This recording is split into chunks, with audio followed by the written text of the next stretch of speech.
নমস্কার বন্ধুরা, welcome to Shampa's kitchen.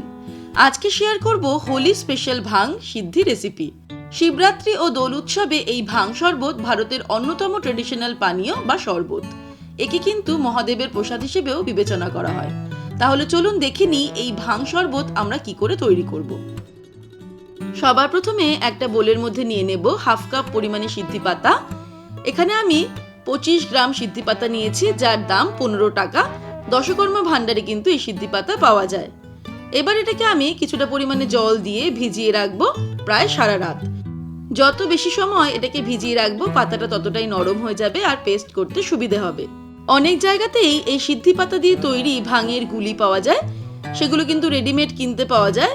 তাই সেই গুলিগুলো ব্যবহার করে ইনস্ট্যান্ট সিদ্ধি বা ভাং তৈরি করা যায়। এই দেখুন, সারা রাত ভিজিয়ে রাখার ফলে পাতাগুলো একদম নরম হয়ে গেছে।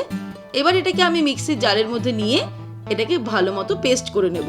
আর এর মধ্যে যে জলটা রয়েছে সেটাও কিন্তু এর মধ্যে দিয়ে দিচ্ছি, তাই আলাদা করে জল আর ব্যবহার করার দরকার পড়বে না। পেস্ট করে নিয়ে চলে যাব পরের স্টেপে। এবারে আবারও মিক্সি জারের মধ্যে নিয়ে নেব কিছুটা টুকরো করে কেটে রাখা আপেল। একটা বড় সাইজের আপেল টুকরো করে কেটে নিয়েছি আর খোসাটা ছাড়িয়ে নিয়েছি। দিয়ে দেব কিছুটা পরিমাণে আঙুর আর দিয়ে দিচ্ছি দুটো কলা।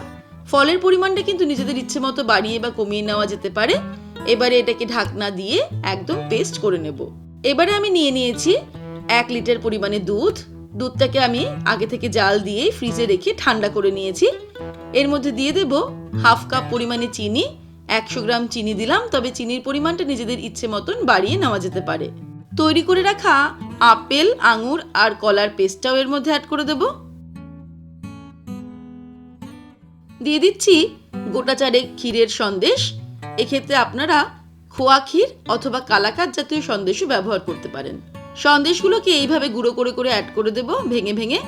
এই সন্দেশ অ্যাড করার ফলে কিন্তু এই ড্রিঙ্কসের টেস্টটা খুবই বেড়ে যাবে। এবারে এর মধ্যে অ্যাড করে দেব কাজু কিশমিশ বাটা। 1 মুঠো কাজু বাদাম আর 1 মুঠো কিশমিশ উষ্ণ গরম জলে কিছুক্ষণ ভিজিয়ে রেখে পেস্ট করে নিয়েছি, সেটা দিয়ে দিলাম। ফ্লেভারের জন্য দিয়ে দিচ্ছি হাফ টিস্পুন পরিমাণে এলাচ গুঁড়ো।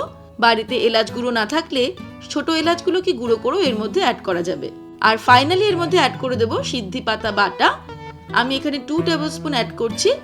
এই সিদ্ধি পাতার পরিমাণটা কিন্তু কিরকম আমরা এফেক্ট চাইছি সেই অনুযায়ী ব্যবহার করতে হবে, তবে আমি সাজেস্ট করব এটা একটু কম পরিমাণেই ব্যবহার করার। মোটামুটি 1 লিটার দুধ দিয়ে 5 থেকে 6 গ্লাস সিদ্ধি তৈরি হবে, সুতরাং তার জন্য আমি 2 টেবিলস্পুন দিলাম, তবে আপনারা চাইলে এর পরিমাণটা বাড়িয়ে অথবা আরও কমিয়ে নিতে পারেন। তারপর সবকিছুকে ভালো করে এইভাবে মিক্স করতে হবে। ব্যাস তৈরি হয়ে গেল শিবরাত্রি ও দোল উৎসবে ভারতের অন্যতম ট্র্যাডিশনাল পানীয় বা শরবত, ভাং শরবত বা সিদ্ধি। আজকে আমরা এটা তৈরি করলাম, আপনারা দেখলেন। তবে একটি কথাই বলবো যে নিজেরা কিন্তু সতর্কের সঙ্গে এই পানীয়টা পান করবেন। আজকের মতো বিদায় নিচ্ছি, আগামী ভিডিওতে আবার দেখা হবে। ভালো থাকবেন, সুস্থ থাকবেন, নমস্কার।